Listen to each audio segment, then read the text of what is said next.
up guys, it's Bridgette. Welcome back. Today's video is me something I have been thinking about doing for a while but didn't really know in what format to put this kind of video in. And this is me makeup products that I love but fell out of love with and why. So without any further ado, let's jump into the video.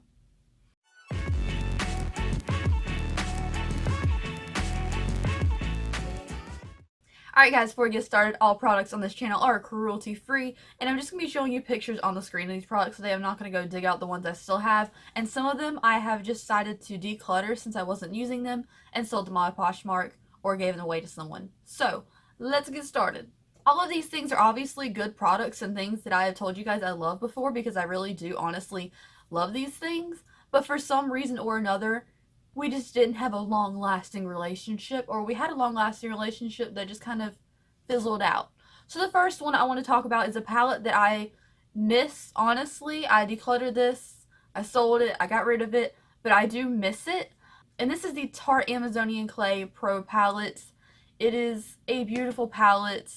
And also, you guys, okay, first of all, like, completely not part of this video. I was going to save it for my Unfiltered Opinions video, but let's talk about the fact that that new pineapple palette Tarte is putting out is the exact same shades as the Amazonian Clay palette. So if I wanted to get the Amazonian Clay palette again, I could buy it in pineapple form. It's the same palette, different packaging. Not just my thoughts.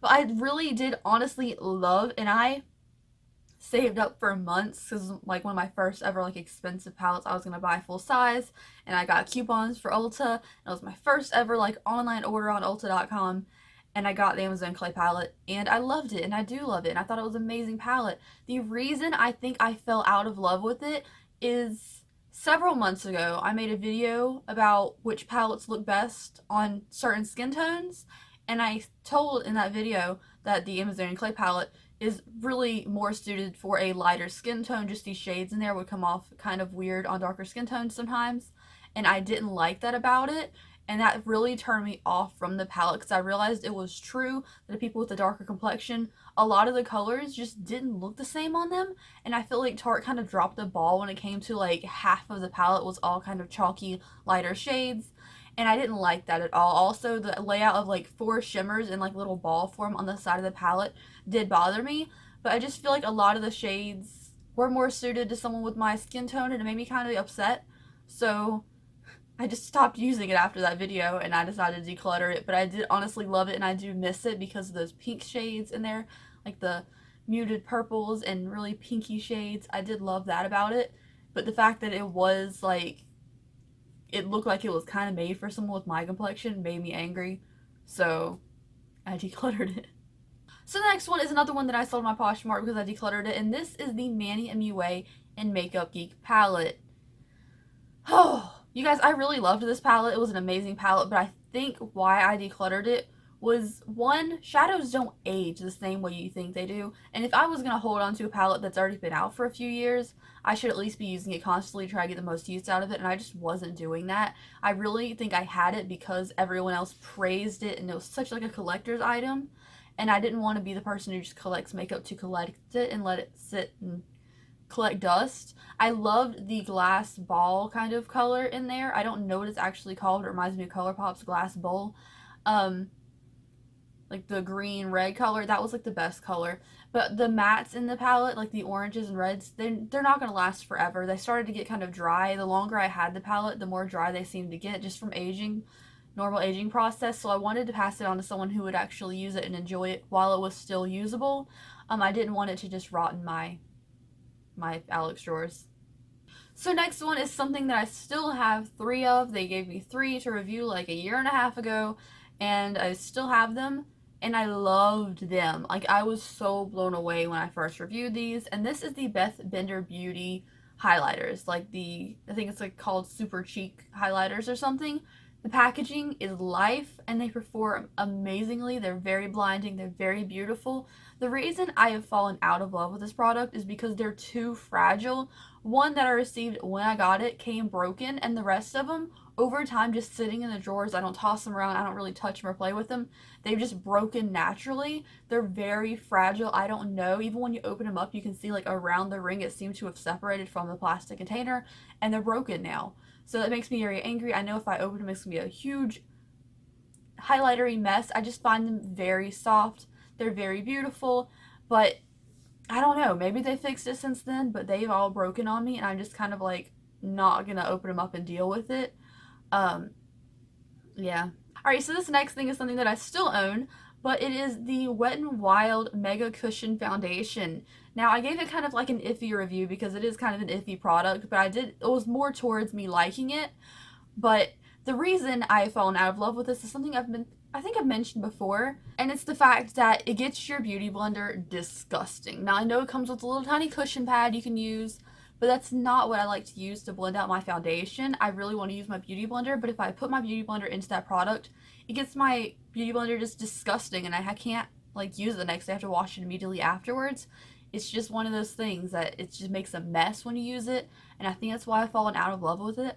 But the foundation does have like a really pretty finish on it, but it's a little bit on the drier side, so if you have dry skin, it's not going to be a product for you. If you have oily skin though, it's going to look absolutely stunning.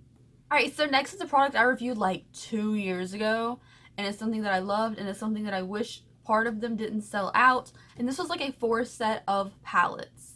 The ones I'm talking about are the Little palettes from Morphe in collaboration with Elena Gant, who is on Little Women LA. If you don't know, she's absolutely stunning.